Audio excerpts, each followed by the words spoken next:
El dimecres 6 d'abril es va fer per tercer any consecutiu el ple de l'Ajuntament Jove, en el que els alumnes de tercer d'ESO de l'Institut Valerià Pujol i Bosch van omplir la sala de plens amb una finalitat: seduir el jurat amb els seus projectes i guanyar la votació feta pels mateixos companys.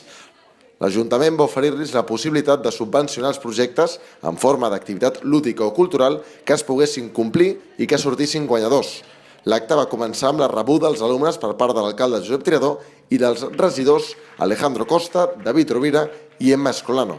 A 9:15, els alumnes van començar a exposar els seus projectes i van poder veure des d'un taller de cuina, una festa hawaiana, fins a una marató de pel·lícules de terror, tots ells presentats amb ganes i amb il·lusió per grups de 4 o 5 alumnes. Un cop acabades les presentacions, els nois i les noies van votar pels seus projectes preferits, amb la condició que cadascú havia de votar per 2 de culturals i un de lúdic.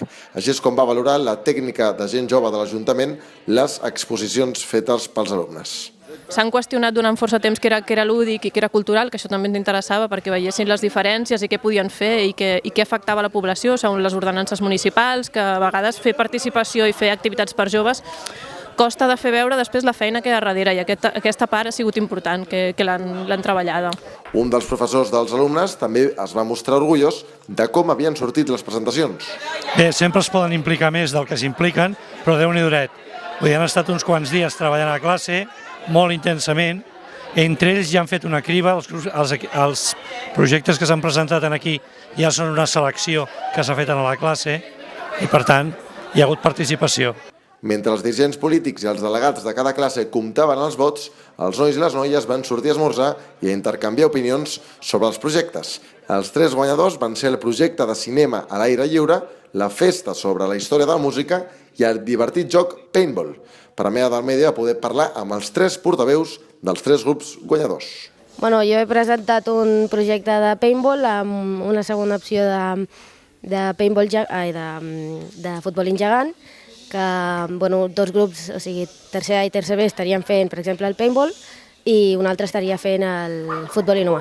Va sobre los principios de la música, que sería la música clásica, iremos así poniendo diferentes tipos, hasta por la noche, que será la música actual, y la música actual, pues los sagrados son para los jóvenes, yo diría, pero está para todo el público. El del cinema a la fresca, i es tracta en fer una gran projecció d'una pel·lícula que votem entre tots, i també disposem d'un càtering de crispetes.